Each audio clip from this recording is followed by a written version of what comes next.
Here is my friend, somebody I admire very, very much, the one, the only, Cynthia Thurlow.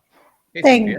Thank you, Ben. I have to tell you, I'm watching you and Alina, and you're in much warmer climates than I am. You can see I've got like this big sweater on because it was a whopping 20 degrees when I was walking my dogs this morning. So I'm feeling a little less seasonal, but thank you for that warm introduction. I always love speaking to your community, and it goes likewise. I feel like the mindset of abundance, a couple years ago when we were supposed to speak on the same stage, pre-pandemic, we reached out and connected with one another, and we've been good friends ever since. And for that, I am incredibly grateful. And what a wonderful program you have set up for your followers this week. It's really exciting to be part of it. And ironically, I wanted to share this. This morning, I dropped an episode with Megan Ramos. So, the synergy continues on many levels, talking a lot about the myths surrounding fasting for women. And so, again, grateful to be here in front of your community, but laughing about the difference in clothing choices that we are using today. Yeah, it's pretty funny. It's a nice 78 degrees here in Miami. So yeah, sending you some warmth up there where you are. Cannot say the same here. It's definitely cold. It feels like winter for sure. You're getting some hormesis walking your dogs out there. We walk the dogs in the morning and the evening. And last night, even with jeans on and a sweater and a parka, I told my husband when we got about a mile into our walk, I was like, when your legs get really, really cold, despite being properly dressed, it makes you realize, this is actually a good thing. My body is under these stressors that can be hugely beneficial for us. So yes. It's I'm all about hormesis, as I know you are as well. Yeah, and that's super cool about Megan Ramos. So that's a great first episode for everybody to go listen to Cynthia's podcast. It's called Everyday Wellness. It's on every podcast platform. Megan was here on last Thursday, 2 days ago, and she was awesome. She's so funny. She's got that unique laugh that like makes you want to laugh when she laughs. She gave a great analogy about insulin resistance and Adele, which everybody remembers that analogy. So let's talk about you, Cynthia. We'll get into your book and we'll get into some of the different ways women should practice fasting and keto versus men. But for those who are not too familiar with your backstory, I'd love for you to share how you went from being in this allopathic sort of healthcare, sick care system to making the transition to what you're doing now. Yeah, it's a great question. So I'm an adrenaline junkie. I trained in inner city Baltimore. I was an ER nurse, a trauma nurse. I transitioned to cardiology, a very large cardiology group in the Washington, D.C. area, did that for 16 years. And when I became a parent, I started to look very differently at food. I have a child with life-threatening food allergies, unfortunately, that he has not outgrown. He's now 16. And that really drove me down a rabbit hole of looking more closely at the impact of our nutritional choices and our health. There's a book that I always recommend. It's called The Unhealthy Truth by Robin O'Brien. That book changed my life. And I'm sure for many of you, if you're not familiar with her work, I mean, she's just an incredibly passionate advocate for transparency and consumerism. And she does it in a way that's not, she comes from a place of love. I think all of us, obviously everyone that's in your community, very heart-centered, heart-directed, and Robin is the same way. But getting back to my story, child with life-threatening food allergies, and I spent 2 years living in fear that if we took him to a restaurant or he ate outside our home, he could run the risk of needing to use an EpiPen and anaphylactic shock, which is something, if anyone that has a healthcare background, can be pretty scary, especially in children. And so in time, I felt like knowledge is power. And I started to think about, did I want to do a doctoral program? Because I wanted to shift from this traditional medical model. And no, I took a class. I didn't love that. And then I did a wellness coaching program, which I didn't love. And then I read a book called Eat the Yolks. And I reached out to the author and I said, this is completely the antithesis of what I tell my patients. And I want to know where you got your training and what can you suggest? And so she recommended a functional nutrition program, which I did, and that lit me up. And that really shifted everything. Within a year, woke up one morning and looked at my very fiscally conservative spouse and said, I can't do this anymore. And he was like, what do you mean? I said, I can't write another prescription. I just can't continue to be part of a medical model that is so broken. And let me be clear, I don't want to be critical of my peers. I love my peers. And obviously we have a need for acute and urgent medicine, but we do a terrible job with prevention. And so I left in my traditional kind of entrepreneurial journey. I left without a business plan, and I became very, very successful because I almost instantaneously started attracting a group of women who really felt like their voices were silenced and they weren't able to articulate their wants and needs and they weren't being met. And so I dove into the entrepreneurial journey and started creating group programs and one-on-one programs, and then dove into a podcast. And then I did a couple talks that changed my life. And so now I get to impact lives on a greater stage, a greater level. I love interacting with the general public. Obviously, I love Ben's community and feel very grateful to be connected with him as well. So that's how the journey started. But I would not have ever expected that what I would be known for is what I'm known for now. Yeah. But I'm grateful for the journey, right? Yeah, absolutely. What a journey. I mean, I acknowledge you for making that really tough decision to not want to write a prescription again and get into the more preventative care, which is, like you said, fails every single time with conventional medicine. And you're doing an amazing job helping people be proactive instead of reactive. And you mentioned two talks that really, two TEDx talks. One of them really took off. If you didn't watch that talk, go to YouTube, type in Cynthia Thurlow TEDx. It has, I think, over 10 million views now, right? So it's reaching a lot of people. And then you have this brand new book coming out in March, which we'll talk about. But let me ask you this question, because you're known as a women's health expert, right? And why do you love fasting for women? Because there's a lot of women out there who think, first of all, they can't fast. So why do you love fasting as a tool for women to get their health in order? Well, we talk about metabolic inflexibility. We talk about the fact that the bulk of the population, both men and women, are obese, overweight, insulin resistant. And so really from a starting point of, if you do nothing else, eat less often, and that can impact your metabolic health in profoundly beneficial ways. And yes, we as women have to fast a little bit differently. We are governed by fluctuating levels of hormones, at least until we go through menopause. And so I try to keep my ear to the ground. I'm very cognizant of what is being said on social media and in blog articles. And Megan and I were talking about this on the podcast, that we feel a particular need and desire to make sure women understand that fasting can be a very therapeutic, beneficial strategy and not something to be feared, provided that you are working within the context of your biology. That's really as simple as it comes down to. And unfortunately, we as a westernized society have kind of conditioned patients that it needs to be about potions and pills and powders. And I'm all for empowering you to embrace the normal way that our bodies are designed to thrive. We are not designed to be garbage cans. We are not designed to be eating 10, 15 times a day. We are just not designed to not have digestive rest. And so on every level I can, articulate from, I am really here to help change that narrative, to empower not only the lay public, the general public, but also other clinicians. And I take great pride in the fact that a lot of nurses and doctors and other healthcare professionals have taken, my programs as an example, and their eyes have been opened. So I do believe that there is change afoot. I think obviously, Ben, you and I are, leading that effort. But there are many people who are really looking to change the narrative about health and wellness. And unfortunately, I think wellness has gotten packaged up in a pretty bow with some expensive, packaging so that it seems very attractive.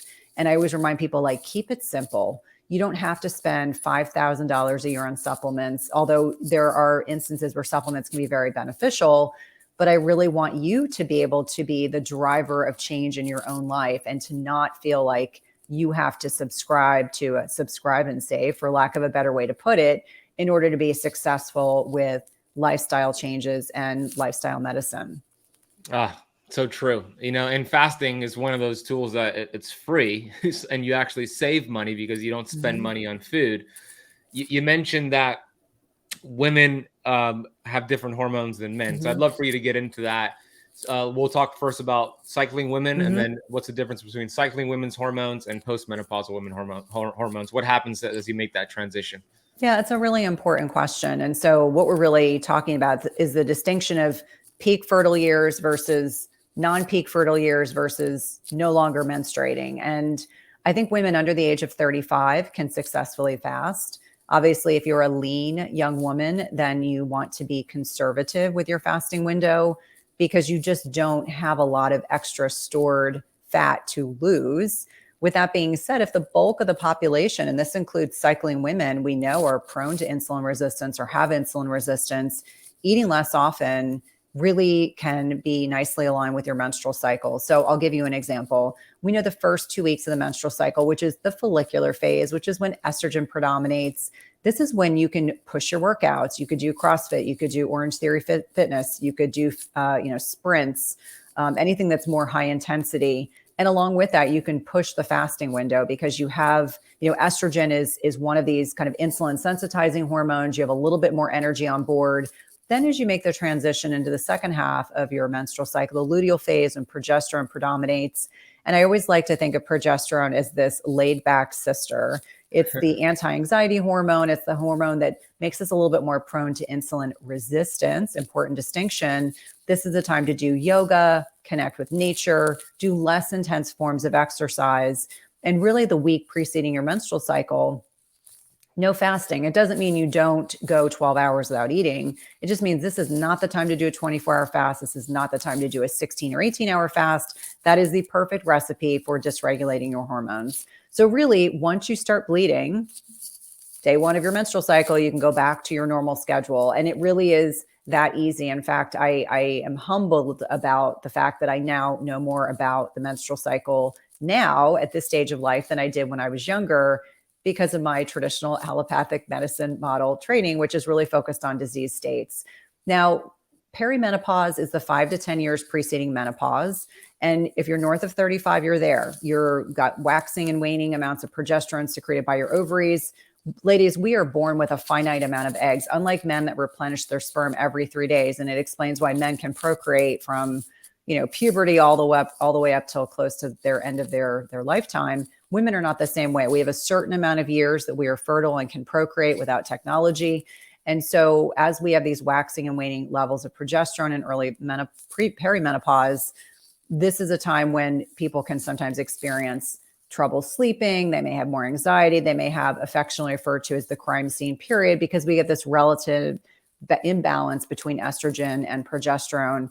And so depending on where people are in terms of, is their stress dialed in? How is their sleep quality? What is their nutrition like? If you're eating the standard Western American diet, you can be rest assured you're eating a lot of inflammatory food. So dialing in on all of those things, you can have success with fasting and perimenopause. But menopause is a really special time for a variety of reasons, not the least of which you don't have to worry about the fluctuating levels of hormones. And this is where I think menopausal women and men are at an advantage. They don't have as much fluctuation between levels of estrogen and progesterone. It's not that our body doesn't make these anymore. They make a lot less of it because we're kind of returning to a pre-puberty state in the sense that there's a lot more stabilization in our hormone levels. And so I find for a lot of menopausal women, if they dial in on the lifestyle choices, they have tremendous success. I've had women in programs who have told me, I know the intention of this program is not to lose weight, but I've lost 30 pounds. Or I know the intention of this program is not to lose weight, but I've lost 17 pounds. And they're in menopause and they've been convinced by society that this is just the way things are. 56-year-old, 58-year-old women telling me things. And it just warms my heart because what they're really speaking to is that their body is getting healthy, as Ben says, to lose weight. And so I really feel that this is a strategy that all healthcare providers should be talking to their patients about, because as Ben mentioned, it's free and flexible. And on so many levels, once people start feeling the benefits, literally like the cognitive benefits with lowered insulin levels, I know you talk to your clients about the value of diffusing beta hydroxybutyrate across the blood-brain barrier, which makes us feel, and you can see I'm itchy for my sweater already, that we have this improved mental clarity. People are like, no way do I want to go back to having energy slumps and being hangry and not being able to lose weight. And really what a lot of those symptoms of carbohydrate burning predominantly are really speaking to the degree of meal frequency that most of us are consuming. And we're doing it because that's what we were told to do. Heart healthy grains, those air quotes are important. Sorry, the doodles will stop barking in a second. Those heart healthy grains, eat to stoke your metabolism. Breakfast is the most important meal of the day. I cry bunk on all of that. And so I encourage everyone to really do some experimentation. If you're new to fasting, don't be afraid to do it. I always say slow and steady is going to win. You don't have to jump from eating 6 meals a day to trying to fast for 16 hours. You will set yourself up for a little bit of hiccuping, and you may not be as successful. But obviously, I know that we both talk about, being gentle, kind to yourself, slow and steady wins. We want these to be sustainable changes that you're able to make. But those are some of the, kind of big thought processes about women, depending on where they are lifestyle wise in life and place. I love that you constantly say eating less often. Cynthia is not saying eating less as in calorie counting and cutting calories. She's saying eating less often. Intermittent fasting isn't necessarily about cutting calories or eating less. Now that can happen, but it's about eating less often. You have your eating window and you have your fasting window, which is the cycle of life in terms of our cells. We're hardwired to go through feasting and fasting. Now, you gave a great explanation of the difference in hormones between menstruating women, perimenopause to postmenopause. Your book is going to dive even deeper into that with an action plan. I think there's a 45-day plan in the book here. Yep. And there's a quick question. What if you have a hysterectomy? What if you don't have a monthly cycle? Like, would you recommend following the patterns of the moon? Like, how would you follow that plan if you don't have a period or a hysterectomy? It's a great question. And it's ironic you're asking this because my team and I just answered this on social media. I think it depends on a variety of factors. Some women have their uterus removed and not their ovaries, and they're still able to have per se cycles. I think it's important to know what your FSH, this is follicular stimulating hormone. If it's greater than 40 on more than 2 occasions, you're in menopause. That's a really easy way to check. In fact, I learned that from my GYN. She actually taught me that pearl a couple of years ago.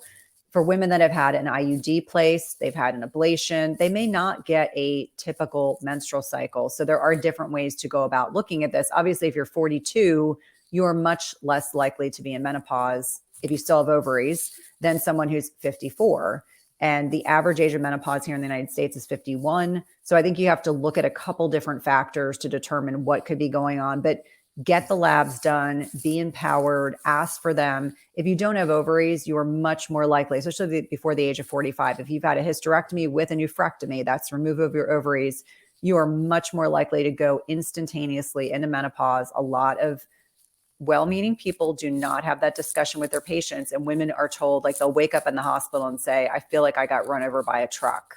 And it's because there's been this sudden and profound drop in their estrogen and progesterone levels that really mitigates a lot of symptoms. And I think it's unfortunately I say fortunately / unfortunately, because I feel like in many ways, once women are done with childbearing ages, so whether that's 30, 35, 40, a lot of the medical establishment really does a poor job explaining to women what to expect, what will happen in perimenopause and menopause.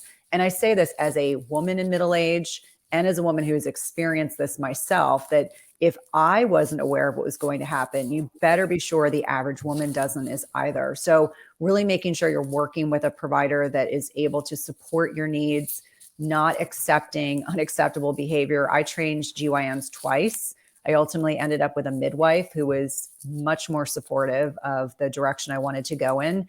And Ben brought up the concept of, potentially like seed cycling, looking at the lunar calendar to get a sense for where you are in terms of estrogen versus progesterone. I do have some menopausal women that really treat fasting, that they follow the lunar calendar, which is another very nice variation. No one's going to criticize you for doing that. Really thinking about how different types of seeds can support estrogen metabolism and progesterone metabolism in the body. And I think that's completely fine. And really it all starts with food, right? I always tell people, whether it's eating less often or an anti-inflammatory diet, we're really talking about the value and importance of the nutritional choices we make. Well said. So if they're following the lunar calendar, how would they follow that? What would be the 28-day cycle for that? Yeah, I mean, usually when I look at it when there's a full moon, that's the first day of your menstrual cycle. And so, there's certain types of seeds that you can cycle throughout the first 14 days. We're in estrogen. We want to support healthy estrogen levels. Thinking about as we hit ovulation, this is a traditional 28-day cycle or 30-day cycle where progesterone predominates in the second half of the menstrual cycle. For some people, they like to incorporate things like flax seeds because flax can be so beneficial with balancing estrogen. One thing that people don't realize is that, yes, as we're getting closer to perimenopause and menopause, our body's not producing as much estrogen, but we get a lot of estrogen mimicking chemicals, not only in our personal care products, our food, and our environment. And so I remind people that even men have to be cognizant of the exposure to estrogen mimicking chemicals. I have teenage boys. They think that I am absolutely crazy, but we talk very openly about parabens and phthalates and the value of purchasing high quality meat and seafood, and being aware of the things we're exposed to in our environment, filtered water, not using fluoride. That's something I got into a whole vigorous debate with my new dentist recently, who actually was open-minded enough to have that conversation. But the point of what we're trying to suggest is that there's different ways to look at supporting your hormones through the lunar calendar, which is the moon calendar, starting with full moon is day one of the menstrual cycle. Kind of looking at things like pumpkin seeds, around the time that you are in the progesterone dominant luteal phase can be very helpful. I would caution women that, we have to be cognizant of the fact that despite flax seeds, pumpkin seeds, et cetera, nuts and seeds can be very nutrient dense. So I encourage people to be mindful of portion sizes, especially if you're trying to lose weight. This is one of the challenges I sometimes see, is that women and men assume that keto or a low carb diet means you get to have all the portions of fat you want. And I always say, you want to think about how much body fat you want to get rid of first before you start adding in 3 or 4 avocados a day. I've seen many well-meaning women and men, for that matter, that have really derailed their desire to change body composition by just consuming way too much healthy fats. And so that's something to consider as well. Yeah, it's an important lesson. Your body does need to burn the dietary fat before it goes to your body fat. Now, in the beginning, if you're a sugar burner and you're, transitioning to keto, like a lot of those on this challenge, then it's important to increase your dietary fat, teach your body to burn fatty acids. But once you're fat adapted, then you start lowering the fat and doing more fasting, like Cynthia is referring to here. We're going to be doing a Q&A. What time is it? In about 15 minutes, we're going to bring on the VIP members to do a Q&A with Cynthia. So if you're a VIP member and you're not in the backstage studio, this is your opportunity to get in the backstage studio. I see Suzanne back there, Joanne and Sherry, and there's everybody who signed up for the Keto Kamp Academy yesterday who was not a VIP member. I granted you VIP access. So you should have gotten an email with the StreamYard link. Question for you.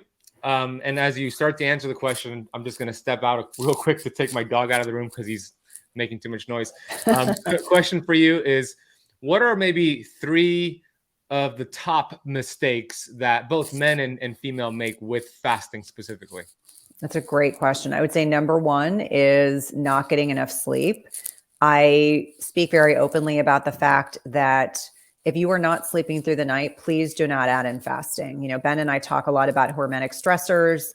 And so if you're not sleeping through the night, please do not add in fasting. Dig deeper to figure out why you're not sleeping. And I know this can be particularly challenging for middle-aged women. I hate to keep harping on middle-aged women, but my ear is to the ground. So I hear about these issues all the time. Number 2, I would say, is being too restrictive. I think that much to the point of acknowledging how important it is for us to make sure we're getting the right macros, hitting our protein macros, getting in those healthy fats, cycling on those non-starchy carbohydrates. That's really, really important. I see too many people that are really rigid, like they don't believe in the value of a refeeding day. And I think Ben and I are very aligned on this. You have to have time during the week where you have a day where you open up that feeding window and maybe you have a larger portion of protein, or maybe you're having more non-starchy carbohydrates, or maybe it's depending on where you are, ladies, in your menstrual cycle, maybe it's a little squash or sweet potato or root vegetables, small quantities. So rigidity is a problem that I see, where people who are just paranoid to change the way that they're fasting. And I remind people, I lean into my body. I lifted heavy today, heavy legs. I broke my fast before I got on this call because I knew I wouldn't be able to eat until a little later. And that's okay. Days where I'm not as physically active, I can fast longer, and I just kind of lean into what my body is telling me. So make sure you're flexible and you acknowledge that you do need to have a refeeding or a protein upcycling day, or however you like to refer to it, the acknowledgement that at least one day out of the week, you want to be changing up your fasting schedule. And then lastly, I would say one of the other issues that I see that's pretty significant with women, and I'm sure there are men that deal with this as well, they're over exercising, because we've been taught you can out exercise a poor diet. You just need to exercise harder. I would be the advocate to say you need to exercise smarter. I work out intensely in shorter durations, and I do a lot more walking outside and a lot more restorative practices now than I did 10 years ago, and I'm in better shape now.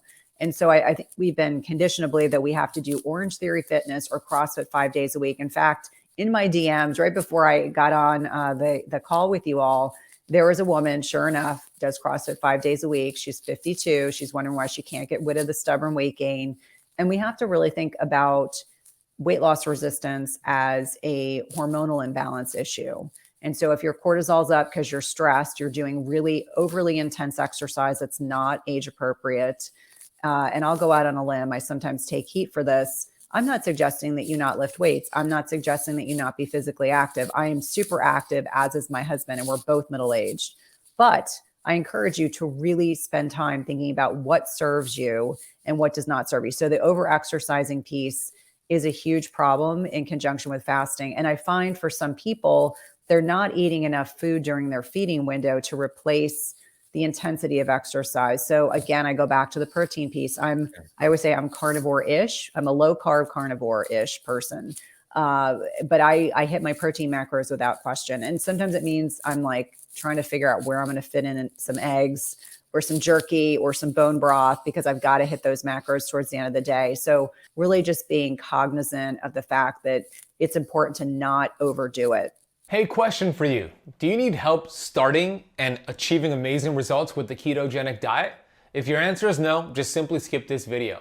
If you answered yes, I'm excited to share with you about our 7-day Keto Kickstart Challenge, where I'm going to reveal my 4-pillar framework to achieving incredible results. If we're just meeting, my name is Ben Azadi. I am the best-selling author of 4 books, including my latest book, Keto Flex, which is ranked #1 worldwide in the keto space.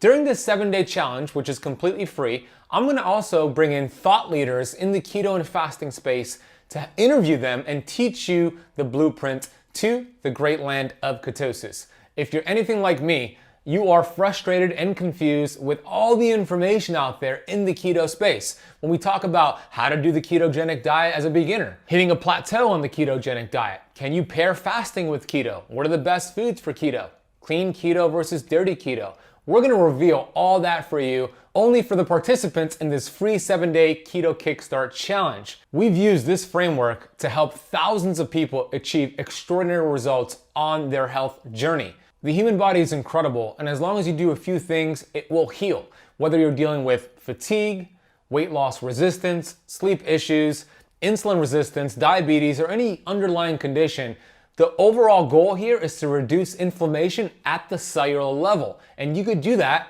by following a ketogenic approach, pairing it with fasting, and allowing your body to heal. So this is a great challenge whether you are brand new to keto or you've been following it for quite some time and are just not getting the results that you desire. What we're going to be teaching is the 4-pillar framework during these 7 days. This is a great opportunity for you to learn the information, apply the information, and get the best health results you've ever achieved before. We want to make this year your healthiest year, your best year, and it starts with your health. Let's face it, health is wealth, and when you can achieve optimal health, you'll have the energy, and you'll be more productive, and you'll be able to crush it in your day-to-day tasks. All you need to do is click the link around this video, head to the page, and get signed up for free. And during these 7 days, you're going to be blown away by keto information you've never come across before. Me and the Keto Kamp team are super excited to have you in this challenge, and we'll see you very soon. I love those tips. Amazing. And Lisa is like, Cynthia's talking about me. I saw your comment, Lisa. Mm-hmm. What is your protein requirement? Like, what do you aim to get on a daily basis for yourself? 120 grams. And that's requires effort. Like I was laughing yesterday because I all of us have these days where it's busy. You grabbed, I mean, I hate to say it. Some days I grab a protein shake is what I break my fast with because I have such a busy day. Yeah, And in nothing the wrong with that once in I a while. I know, do it too. I know. And then in the afternoon, I finally could sit down and I just made a bison. I had 2 bison burgers, which was about just under 10 ounces of protein, and put it on top of a salad. It was not like a super exciting meal, but I thought to myself, if I don't get a substantial amount, I think it was 70 grams of protein is what I estimated it was. That's way more than I would normally eat in a meal, but I'm always aiming for 120 grams. Some days it's 100. Occasionally I have a day where I'm just really struggling to get 90 in, but I always look at it as a running average. Like I don't want anyone beating themselves up. I'm a huge proponent of Dr. Gabrielle Lyon's work, where she talks about muscle as the organ of longevity. We start to lose muscle mass in our 40s. And so you have to maintain it, and then you have to eat for it. So you have to lift heavy things and try to aim for at least 100 grams of protein a day.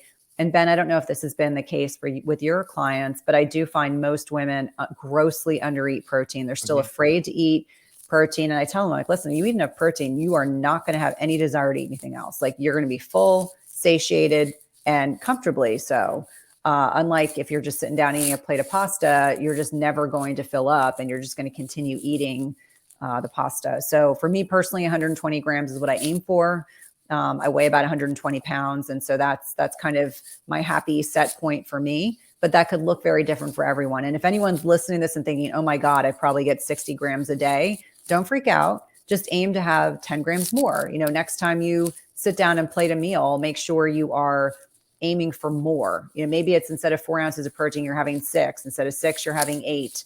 And over time, you'll find the protein sources. Like for me, I'm very meat focused. That's what makes my body feel great.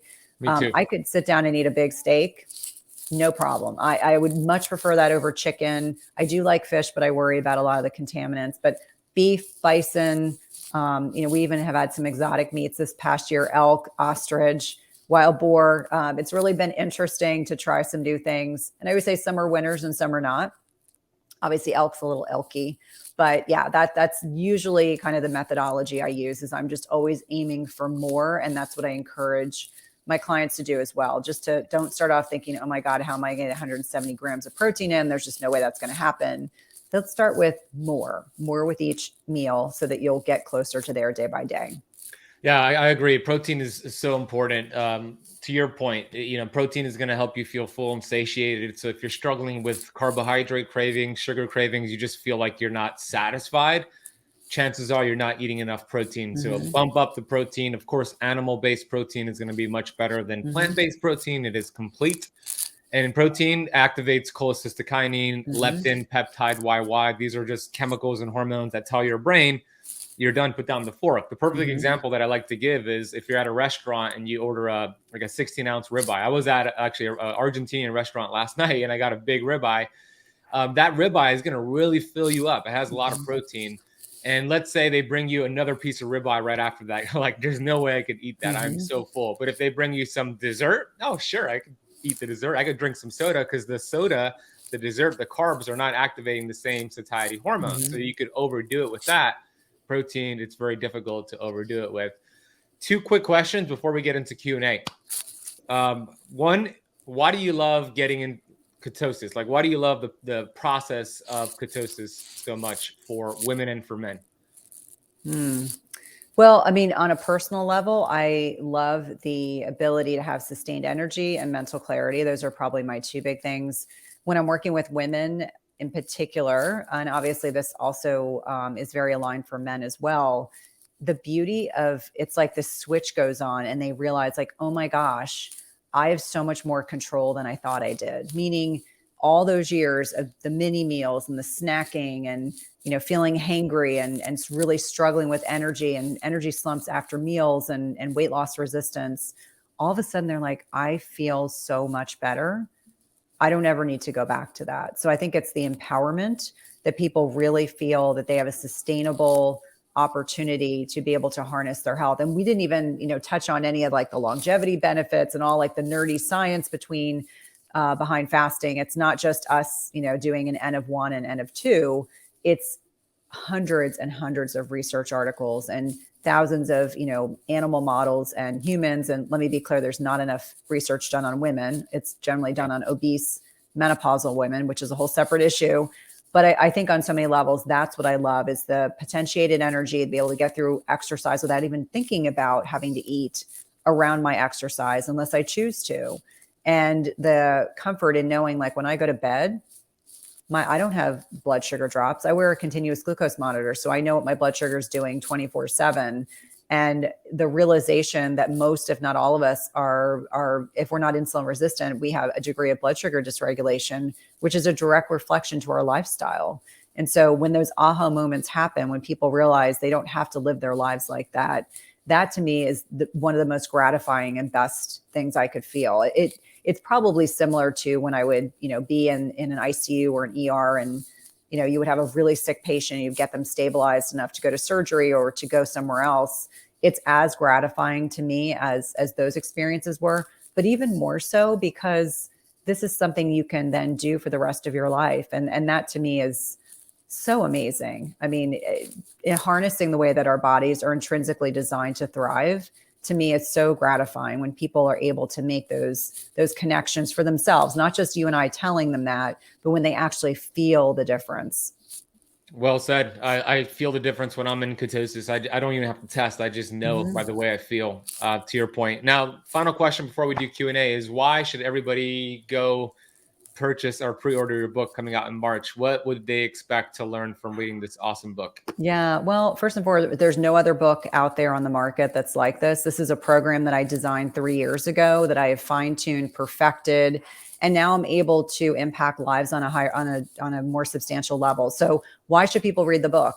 Because there's nothing else like there's no other book out there that honors women and their hormones the way that this book does. Number two, there's key scientifically backed strategies that are in this book.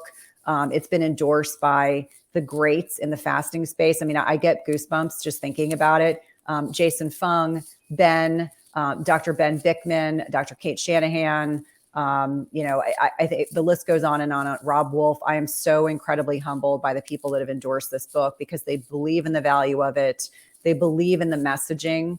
And I really want to impact, I know you talk about millions of lives. I want to impact millions of people myself. I really want women and their loved ones to be able to read the book and support them in really unique ways. Women are not many men, but that doesn't mean that our physiology shouldn't be embraced. And we should have a different way of fasting. We should look at intermittent fasting differently. And there's just far too much fear mongering. In fact, I get DMs about this almost every day, that there's some fit pro or some individual who wants to scare women into thinking they are not capable of fasting. And I would say it's always in the context, where are you in your cycle? How lean are you? How is your sleep doing? How is your stress management? Leaning into being honest with yourself. But this is a book written for women, but both men and women can benefit from, for sure. Awesome. Yeah, I agree. Everybody go get the book. It's going to be on paperback, on Audible, on Kindle. I'm recording it next week. It's really exciting. Oh, yeah. Have fun with that. It's been quite the process for me. It's going to be awesome. So go get it. Alina just put a link for it in the live stream chat. And then when we send you an email today with the follow-up email, we'll put it in the email as well. Let's take some time now to get to our VIP members and do some Q&A. I know that we have a few. So I see Joanne, Sherry, Suzanne, Martha. Good to see Martha back there. Marta, and then Agatha. So if you want to come on here and ask Cynthia a question, I want you to turn your camera on, or you could put in the private chat and I'll read Cynthia your question. So I'm going to do it in order here. I see Sherry Llewellyn. Give me a physical thumbs up if you want it. She wants to come on here. So Sherry, we get to see Sherry's face for the first time. Here is Sherry. Hey, Sherry. Unmute yourself. Hit that mic button. There we go. And hi, by Sherry. the way, hi, just so you know. Good job. The wired headset. Yeah. Yeah. Anyway, hello, everyone. Hello, Cynthia. Thank you so much for taking my question. I really appreciate it. I am 53 years old. I've had a hysterectomy 10 years ago. They left me an ovary. So I could go into menopause naturally. However, I have had, some indication of it starting and then nothing. Because I don't have a cycle, what does that I know you've kind of answered a lot of this, but what does it specifically mean? What labs again should I ask for? I need to write that down again. How do I figure out once I get those labs back, what the labs like? How do I figure that out? And if I cannot afford to get the labs, what are some things I can watch for? Yeah, those are great questions. And so first and foremost, for anyone who's watching and listening to this question, this is a very common question. So if you still have an ovary, if the average age of menopause is 51, you may very well not yet be in full menopause. So starting from a lab that is covered by insurance, I would say an FSH, it's follicular stimulating hormone. A really quick, easy thing is if you have that drawn at least twice and it's greater than 40, you can pretty much be assured that you are in menopause. And what that represents is communication between the brain and your ovaries. And so when that number is high, greater than 40, so your brain is shouting at the ovaries, release, release, release. And the normal feedback mechanism in the body has been altered. So that's one thing that I would think about. Not everyone that's transitioning from perimenopause to menopause necessarily has lots of symptoms, but I do find that people that have better controlled blood sugar will bypass a lot of the hot flashes. But insomnia is common. People start not sleeping as well because they get drops in progesterone. And so you have one ovary, not two. Your adrenal glands will start to help with picking up the additional progesterone needs there. So depending on where you are you taking any bioidenticals right now? I am not, no. Okay. How is your sleep? Not great. I've lately have been able to get in 7 to 8 hours, but that only goes for so long, and then all of a sudden I can't sleep. Yeah. I mean, and this is very often a byproduct of both the loss of progesterone and estradiol, which is our predominant form of estrogen heading into menopause. So I always say test, don't guess. So when you get the FSH drawn, I would definitely ask your healthcare professional, and these are routine labs, estradiol, which is the predominant form of estrogen. Have them check progesterone, have them check free testosterone, have them check, and this is really important for everyone watching, irrespective of what age you're in, fasting insulin. Absolutely critically important. It is oftentimes the very first biomarker to dysregulate and can give you a sense of how well your blood sugar is controlled. It can dysregulate way before a fasting glucose, or hemoglobin A1C, but I generally start there. Now, there are tests that I like to use called the Dutch is one of them, but it's not a free test. It's considered to be a more functional integrative medicine test, but it'll give you an idea of how your body metabolizes cortisol, metabolizes DHEA, your sex hormones, melatonin, which is one of those sleep hormones. I do find that incredibly, incredibly valuable, but it is generally not covered by insurance. But it's definitely a test that can be very, very valuable. Now, in terms of other symptoms, if you're losing estrogen, and there's actually, it's a very interesting graph. I can share this with Ben if it would be of value to you all.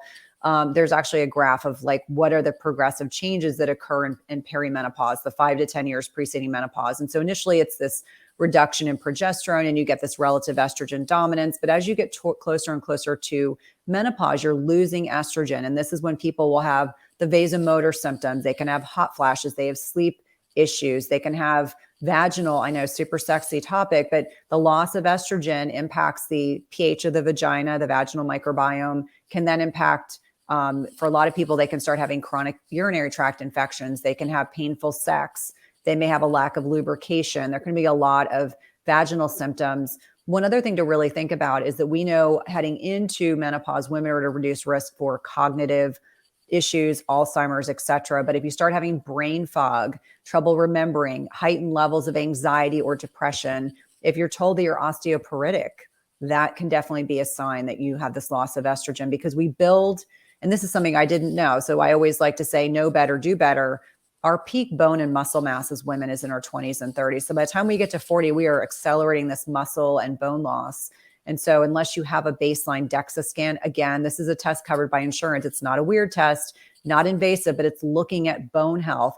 Every single woman should have a baseline DEXA scan. I'm so grateful I had one in my 30s, because when I had one probably last year, there was a little bit of osteopenia. That's not even something that you need to worry about, because you can't say a nearly 50-year-old's bones are going to be the same bone strength as a 25-year-old's. You're going to see differences. So that's probably where I would start from. Most of the tests I mentioned, with the exception of the Dutch, are covered by insurance. So please don't let that be a source of concern. The other thing is I like to know, I like to have a full thyroid panel, and I can share with Ben what that represents, but that's a TSH, a free and total T3 and T4, or reverse T3, thyroid antibodies, iron panel, really looking at the cofactors for thyroid health. Those are things like iodine, selenium, magnesium, zinc, etc. Really important that you have that information, because I find a lot of women in perimenopause and menopause need thyroid support. And if they're not having the proper labs drawn, again, all those labs I just mentioned are also covered by insurance, provided they're properly coded. It's just important to have that lab work done. I just find a lot of primary care providers and even GYNs are not doing those labs. And if you ask for them, I find most clinicians are actually quite reasonable, and they will draw them for you, push it through insurance, and then you're not paying for them out of pocket. Great. Well, I am definitely severely insulin resistant. I am a type 2 diabetic with, and I'm pretty high, which is why I'm here trying to heal from the inside out, right, Awesome. Ben? So I really appreciate it. The last question, this might be a Ben question, but clean vitamins. I mean, I'm researching to look up what supplements I should be taking, and it's like they've got some bad ingredients, and it's like that is so counteractive against what's happening to me being insulin resistant, right? And so that's a frustrating factor as well. Absolutely. So I think when I look at some of the higher quality supplement brands, they're going to be pharmaceutical grade. You're not going to be able to get them on Amazon. You generally have to get them through a health care professional. I think about Thorne. I think about Biotics. I think about Apex. I think about Designs for Health as, some of the ones that I use with greater frequency.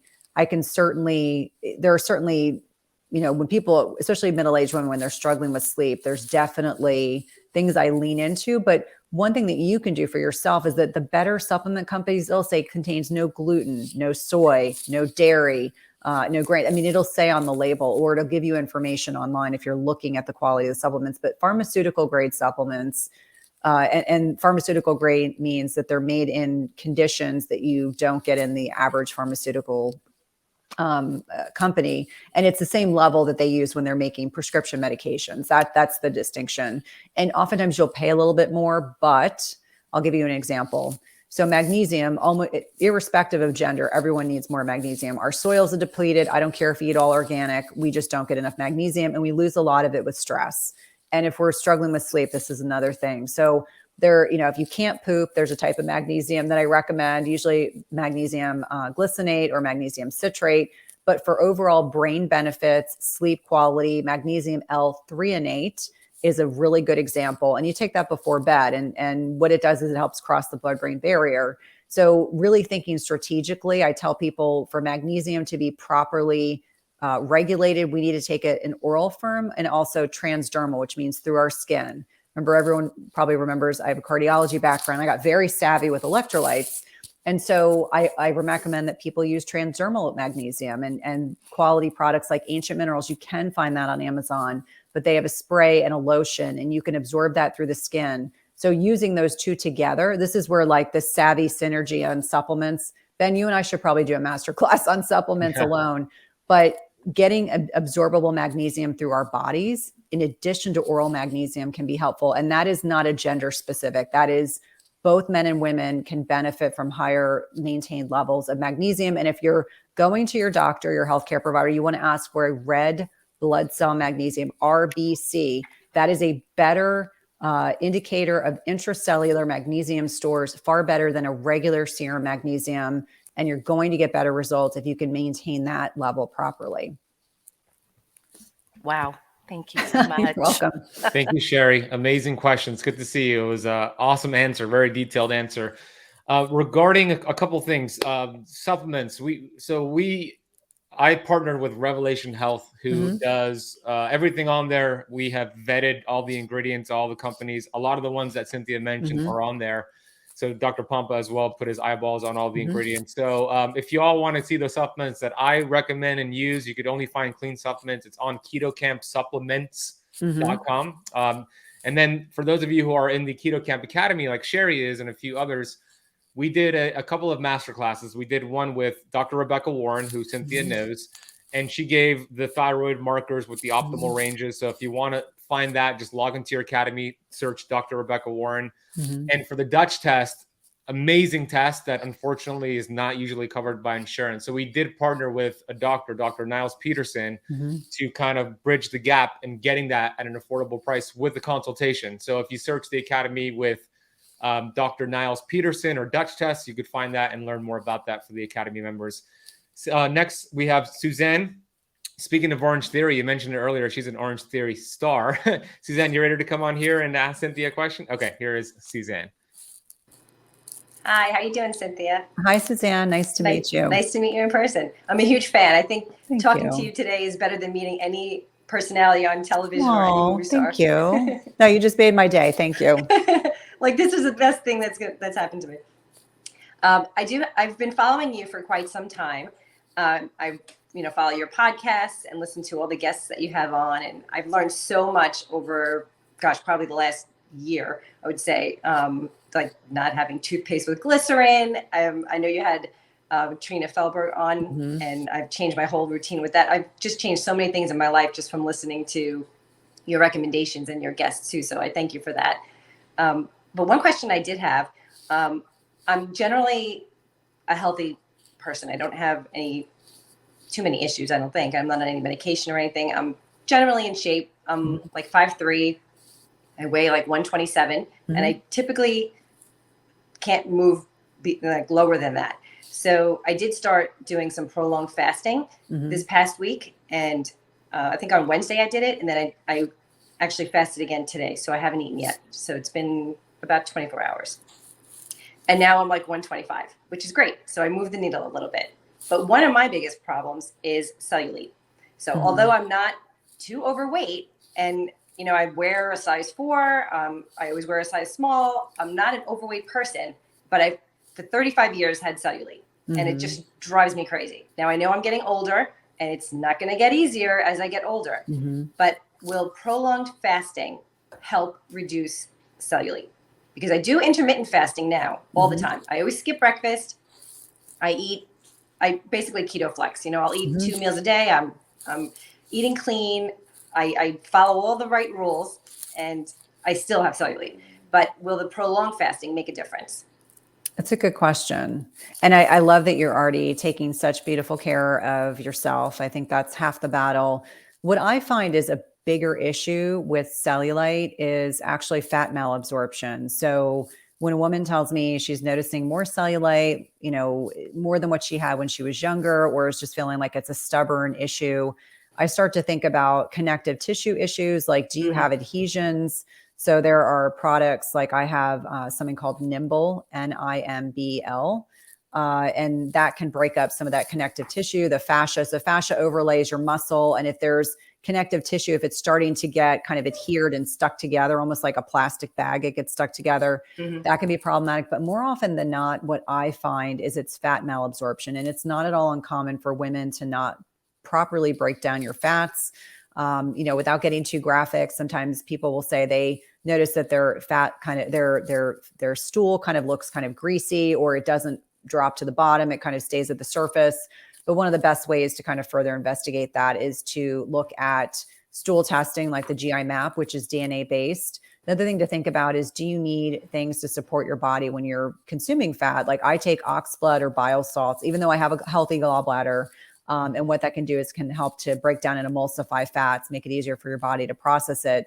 That's generally where I start from. But I also think about like what kind of exercise you're doing. Are you doing explosive exercise? Are you lifting weights? Yes.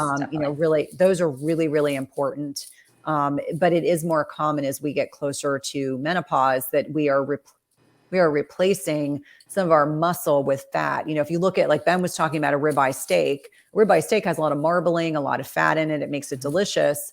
But if you look at a filet is very lean. And so what starts to happen with age is that we are replacing muscle with fat, and that they call it sarcopenia. It's muscle loss with aging. It will happen. That's why it's so important to be lifting, hitting your protein macros. So I would closely examine, looking at, is it an adhesion issue? Like I know I have one section on one leg where I clearly have some adhesions, and I'll actually go in and use the Nimble to kind of help break that up. That's also where I'll get muscle tightness. Like when I lift, I will almost always get tight in that area. So making sure you're stretching, making sure that you're doing restorative yoga, making sure that you are doing, deep tissue massage can all be beneficial. I would say, you're doing all the other things, hydration.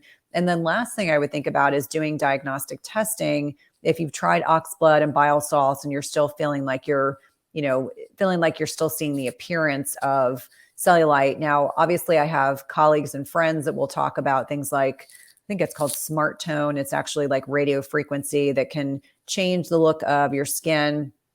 I haven't seen enough research, but I do have plastic surgery friends that talk about all these kind of new and novel concepts that can be beneficial. So there's definitely a wide range. I would start conservatively as a starting point, but sometimes cellulite can also be genetic. I don't know if your mom or your sisters also. My mom definitely. Yeah, some of it's She's like, genetic. well, Suzanne, this is how it's going to be. I'm like, yeah, no, I'm going to work on that. No, I don't like it when people say this is just the way things are. I say heck to the no. But I would probably start conservatively and then kind of, perhaps work more diligently at looking at what different types of macros can do for, skin texture. Even though I'm a small person too, I have certain spots on my legs that I just kind of go, okay, this is something I need to work on. But I do find all the fascia work can be hugely beneficial. And there's a lot of research. Sorry, my dogs are barking. There's a lot of research to suggest that it's inflammation in the fascia, the lining of, connective tissue over muscle that can drive and mitigate a lot of cellulite appearance. Mm-hmm. Okay. Thank you. You're very welcome. Thanks, Suzanne. Awesome question. I'm glad you got to ask Cynthia yourself. I know you were pumped for that. So thank you. Great answer. Next, you have a couple more minutes, Cynthia? Yep. Okay. And the dogs might bark, but that's okay. It's the They're UPS. goofballs. Name the UPS driver. It's not even the UPS driver. My dogs sometimes bark at children walking by. I'm like, because the 5-year-old is somehow going to be a danger to the house. So I saw a TikTok video of somebody having a video of their dog and saying, "I've saved my owner from 20 UPS drivers, 20 children, 30." Yep. That's my dogs. I mean, they're both doodles. They're smart, but they're not smart. We have next Martha Carlin. So I don't know if you know who Martha Carlin is, Cynthia. She was actually a guest on my pod. I interviewed her just this past week. She has an amazing story of her husband who got diagnosed with Parkinson's 19 years ago. And she started researching vigorously the gut microbiome connection. Mm-hmm. And she also has some amazing products, BiotiQuest, the Bio Collective. So she's actually in the challenge and she has a great question for you. So I'll introduce you to her right now. Here is Martha Carlin. Hi, Martha. Hi. Nice to see you.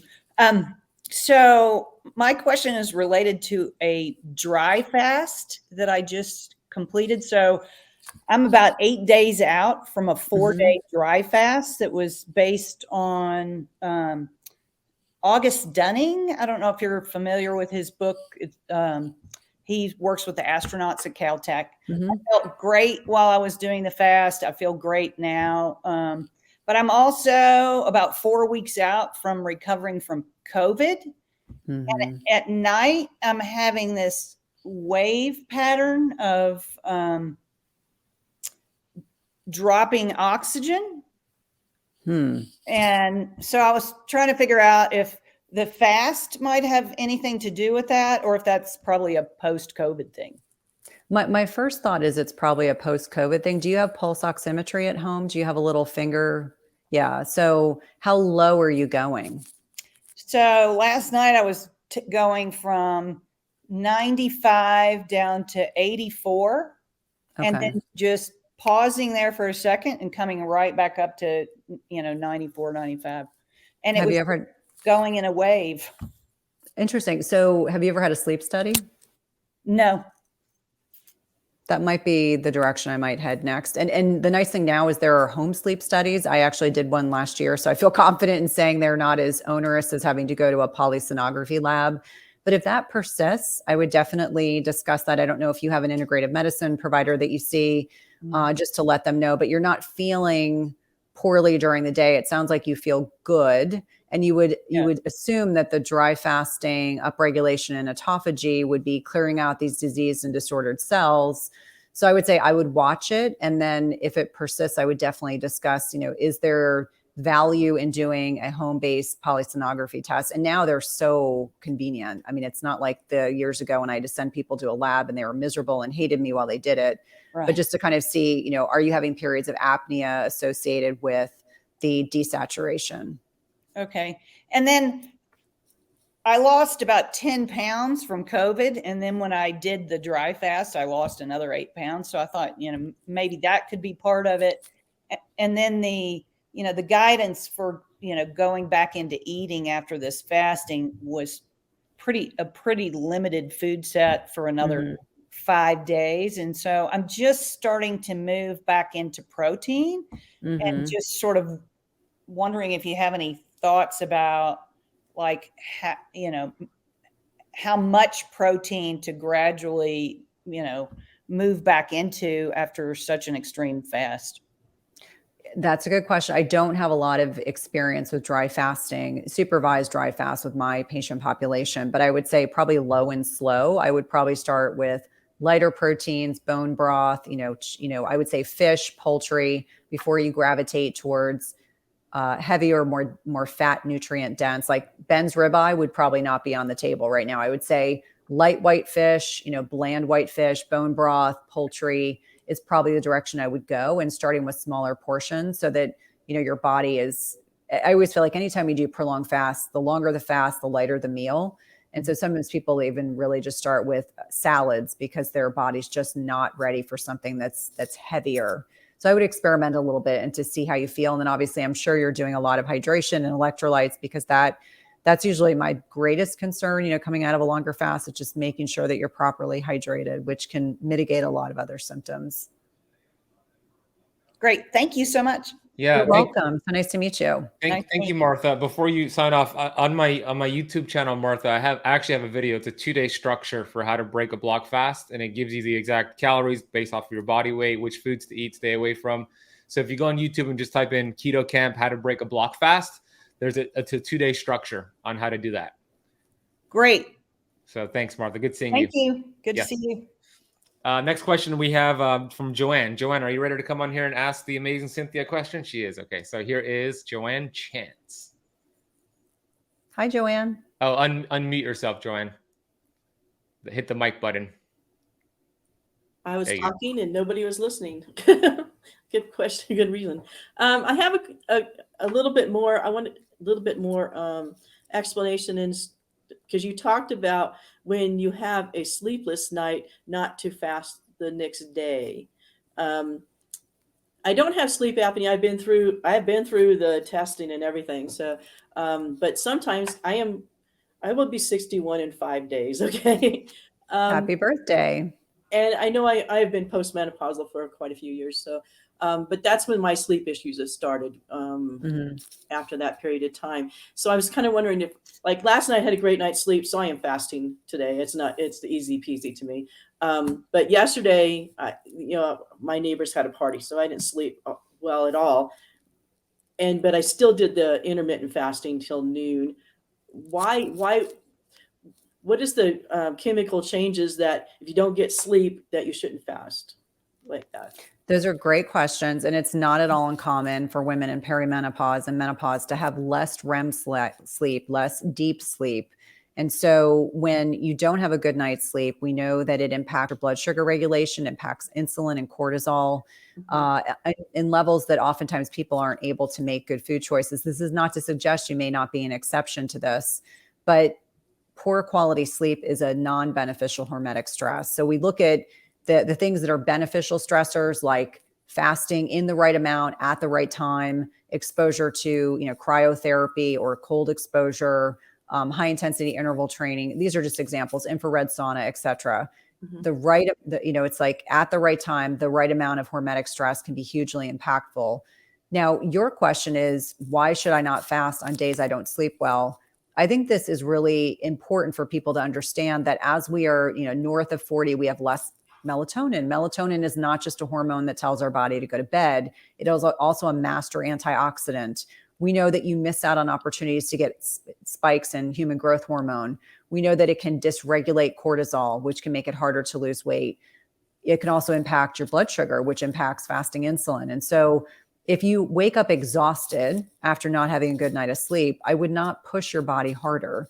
But if you woke up yesterday morning and you were like, I'm tired, but I don't feel all that bad, that's very different. Sustained poor quality sleep is absolutely a contraindication to fasting and pushing yourself harder.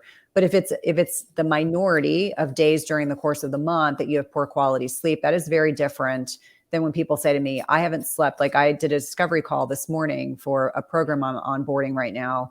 And the woman said, I haven't slept well. I haven't slept more than 4 hours without waking up in 15 years. Wow. Well, that tells me a lot. So I think it's always in the context of you as an individual, the N of one, really like being honest with yourself. Like, do you make good food choices when you don't have good quality sleep? I personally do not. I'm going to crave carbs. I'm not going to crave the right types of protein. I'm sure as heck not going to stay as well hydrated, but it's really in the context of you and your lifestyle. Do you feel like you make good choices? And is it appropriate for you to fast, 18 hours if you wake up in the morning and you feel like you got run over by a Mack truck? Does that help? Yeah, because I didn't feel bad at all. I mean, I used to nap a lot because I'm a diabetic. Yeah. And my blood sugars last May were, we won't talk about that. Okay. They were bad. They were really bad. So I don't really feel bad. I have a lot of energy. I can't nap if I wanted to. So, but right. Are you taking any hormone replacement therapy? Are you on progesterone or estradiol or anything? No, Okay. Apparently all my numbers were fine. So, okay. Yeah. I would just chime in and say something else you can do, Joanne, is looking at your glucose and ketones the day after maybe you felt like you got bad sleep or whatever, and see what's happening, right? If you're seeing your glucose going up during your fast and ketones dropping, it could just be too much stress. Right. Okay. And that's poor night of sleep. Yeah. You can do that. And one of the things that I think is important for women to understand is that until we go through menopause, estrogen is a insulin sensitizing hormone. When you start losing estradiol, you are more prone to insulin resistance. This is why women in their 40s, as they're heading into menopause, all of a sudden they start becoming insulin resistant. It is a byproduct of the loss of estradiol. And so it is not at all uncommon to see women heading into their 50s and 60s. And they are really, there's a great book. Ben knows I'm like an avid reader. It's called The XX Brain. Every woman that's watching this should buy this book. I have no financial benefit or gain from recommending Dr. Lisa Mosconi's book, but she talks about the net impact of progesterone and estradiol signaling in the brain and how we are protected from cognitive issues until we go through menopause. And so really, really good book, very well balanced. It's not scary. I always tell people I don't ever recommend books that are designed to scare people, but I think that's a really helpful book when it talks about the physiology. And even, and there's a lot of debate. I'm actually bringing on Dr. Bluming. He wrote a book called Estrogen Matters. And this is not the forum for a debate on this, but I just want to offer this as an opportunity. If anyone's listening to this and they want to learn more, the book Estrogen Matter talks a lot about the Women's Health Initiative study. So I finished my nurse practitioner program in the early 2000s, right at the time this study came out, and women were automatically just taken off of hormone replacement therapy. I'm not suggesting being on or off hormones is right for everyone. We all have to come to this from different angles, but just recognizing what happens to our bodies as we are losing these hormones and how that can make us more prone to metabolic disease and diabetes, et cetera. I just want to make sure I mentioned that before I forgot. Okay. Thank you, Joanne. Great question. Thank you. Melody's asking what the book, it's called The XX Brain. It's on paperback and Audible as well. Okay, I'm going to read a quick question for you from Agatha. She's not going to come on camera. I will definitely buy Cynthia's book on Audible. Here is my question. How to restart having regular periods after being impacted by rheumatoid arthritis medication. I was regular before. I am not taking it now for 8 weeks. The heaviest period I had was a weekend taking medication, and then 2 periods were completely wrong. It was weird. Think I have everything else normal by now. I sleep good, inflammation is down, and I want to have my regular cycle back because I'm planning on having a baby. She wants to have a baby. Okay. Well, thank you for your question, Agatha. So I guess the question is, you believe that it's the rheumatoid arthritis medication that might have thrown your cycles off? Yeah. I think it's helpful to, well, and this is my kind of traditional mindset. I like to test. I like to know what the numbers are. So I would want to know, what's your progesterone doing? What is your estrogen doing? Your free testosterone? Definitely kind of diving a little deeper. The things that you can do, if your sleep is good, your stress management is there.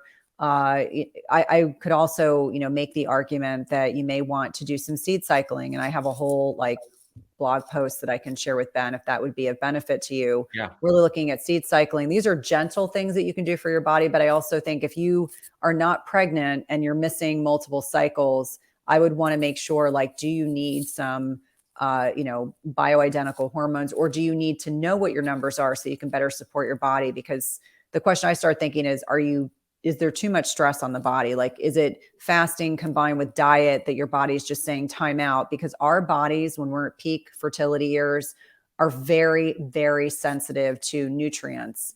And so, there's and I was just listening to a podcast that actually talked about this as well, talking about the interrelationship between our brain's perception of food scarcity and the upregulation of key hormones like FSH and LH, which are intricately involved in the reproductive cycling, between our brains and our ovaries. So I think doing an FSH and LH, looking at your sex hormones, thyroid hormone would really be of benefit if this is something that becomes persistent.